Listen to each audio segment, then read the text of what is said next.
Louie, you're getting so fluffy. So fluffy. All right, we're recording. We're recording. We gotta look that way now.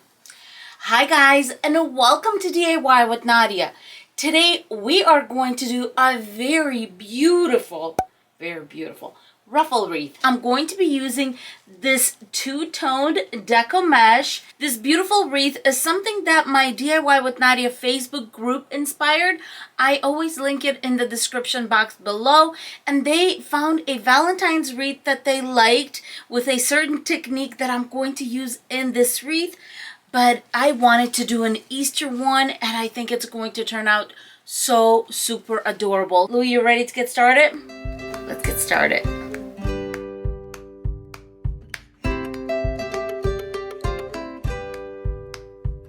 Let's go over our supplies.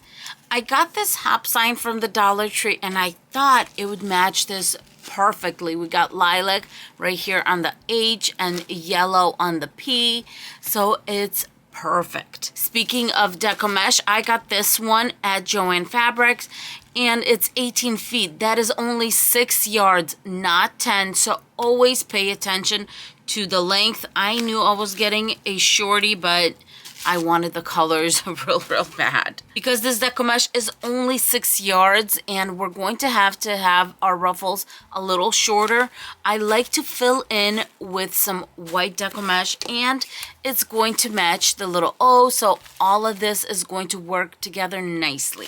I'm also going to be using some foam eggs, 12-inch pipe cleaner, and a 14-inch wreath form from the Dollar Tree.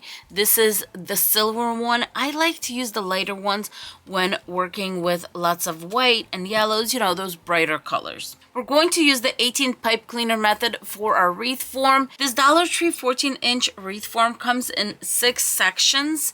In each section, we are going to put 3 pipe cleaners. If you're going to use an 18-inch wreath form, then you're going to use the same concept. You're just going to need more pipe cleaners. It's still going to be 3 per section, and you're going to need more deco mesh, of course. The first pipe cleaner in each section is going to go on rows 1 and 2. And I'm going to bring my pipe cleaner up so it locks in a little higher because we want to fill the section in really nicely. And I'm going to put this pipe cleaner down. The second and third pipe cleaner are going to go on rows 3 and 4. Same thing, I'm going to bring them up. And the way I look at it, they're going to go to the side of this center one. And there is my second one. And that's it. Just bring it up, 2 twists, and we're going to lay it down facing towards the outside. We have 1 section done, and we're going to repeat the process going all the way around. I'm all done putting in my pipe cleaners, and as you can see, I have 6 on the inside and 12 on the outside row. Now let's talk deco mesh. The first thing I'm going to do is I'm going to take my white roll of deco mesh, and I'm going to need 18 strips at 10 inches long. We're going to make curls with these. Now for the ruffles, if you're using a 10-yard roll of deco mesh, you're going to get 12 pieces from each roll. Because my deco mesh is only 6 yards, I'm going to have to go down to 24-inch strips, and I'm going to have 9 in each roll, which will make it 18 altogether. Here is how I did my math real quick. You take the length, 18 feet, and then we're going to convert it to inches. Just Google that part. And you're going to get 216 inches. Then I took that, divided it by 9 because I knew I needed at least 9 pieces, and that gave me 24 inches. For the ruffle method, you can have your deco mesh pieces anywhere from 24 to 30 inches. Starting with my white one, I'm just going to put in my little basin. I get this one at IKEA, but if you don't have it, I always say you can even use a shoebox, but it does need to be something a little stronger so that your deco mesh roll stays in. I am going to be using a rotary cutter. This one is from the Dollar Tree, and I'm going to cut about 10-inch strips, and I'm going to need 18 of these. Now it's time to cut our pretty deco mesh. I'm going to be cutting it at 24 inches, and of course, you're going to need 18 of these. Our deco mesh is all cut up, and now it's time to start making our ruffles and attaching to our wreath form. I do have a little clip because I want to do both the curl and the ruffle together. So I'm going to just grab my curl it up, and clamp it. Now for my ruffle, I'm going to make sure that it's curling onto the table. Tuck it in about 1 inch or make like a 1/2 inch curl at the end to prevent the fraying. Now I'm going to gather my deco mesh. At the end, because our deco mesh is rolling onto the table, you're already going to have that 1/2 inch tucked in. So just grab it and bring it together. Grab your curl, put that on top, and you're ready to attach. I'm going to start by attaching on the inner row, and then I'm going to make my way out to the outer row. Let's do our second one. First, roll the curl.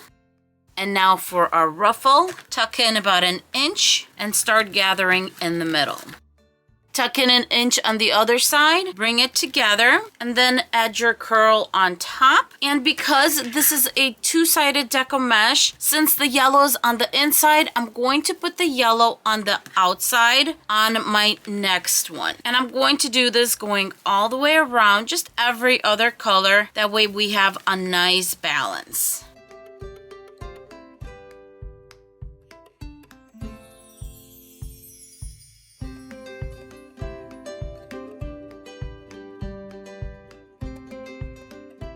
Our first row is on, and I know it looks so empty in some spots, but just keep this in mind. Between all of these, you are going to have 2 more deco mesh pieces because we have 1 and then we have 2 that are right here. We have 1 and we have 2 right here. So it's going to fill in really nicely. Start doing the same thing every other. Since my lilac is on this side, I'm going to start with the yellow towards the inside, then lilac, then it's going to work nicely with this yellow and then lilac yellow. Our first section is done right here, and it's nice and full. Even cutting my deco mesh in 24-inch strips, the ruffles are beautiful. The next thing we're going to do is we're going to go to all the pipe cleaners and we're going to twist them all the way up. We're actually going to use them in our decor, so all the way up. Next, we're going to grab the foam eggs. I'm going to take the 4 blue ones out because I don't think they're going to match that well. And then I'm going to grab some leftover florals and I'm going to cut off a little stem. I do have an awl, but I wanted something a little thicker than an awl, so I'm going to use this. Then I'm going to very gently twist off the little ribbons at the end of these eggs. Poke them with a little stem, but just don't go too far. Put a little bit of hot glue right on the inside, and then we're going to grab the egg and just push it onto our pipe cleaner. Do the same thing here. The reason I'm twisting off the ribbon is if you pull it out without twisting, you can pull out this area, and you don't want to do that. Poke it just a little bit, hot glue right on the inside, and then attach it to the next one. At this point, we're all done except for the centerpiece, so let's get that taken care of. I have my sign, 2 pipe cleaners, and 2 felt little pieces. I'm taking the jute cord from the bunny ears. I decided to attach in the center. We have our pipe cleaners, make a little seat with them.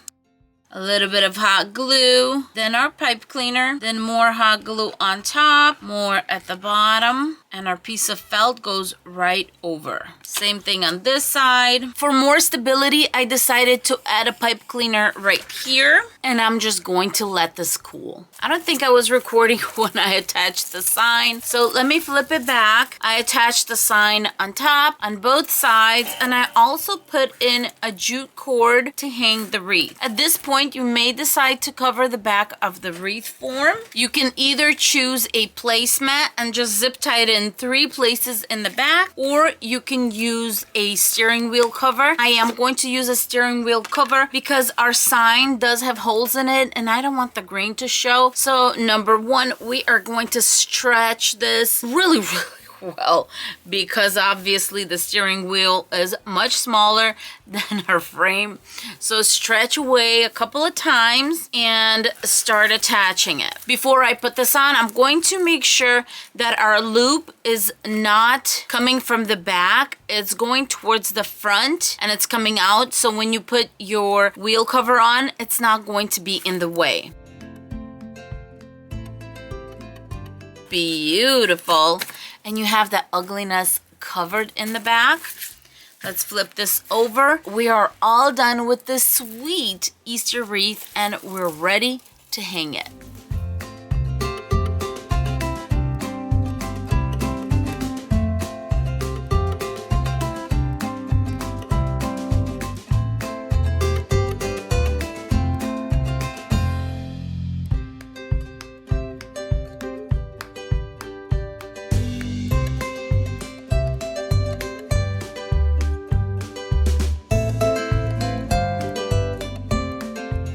What did you think of the wreath? Did you think the cute little eggs were fun? Because I thought that. What about you? I thought it turned out so sweet, so elegant, right? Absolutely. And I hope you give it a try. As always, Louie would love to remind you to subscribe to our channel. Hit the little bell if you're not subscribed already. And of course, don't forget to give us a thumbs up, right, Louie? We love those thumbs up. For more wreath tutorials right now, we have prepared 2 videos for you right here. So click on one of them and keep on enjoying wreath making fun. With that being said, thank you so much for being with us and we will see you in our next video. Bye everyone. Bye. Mwah.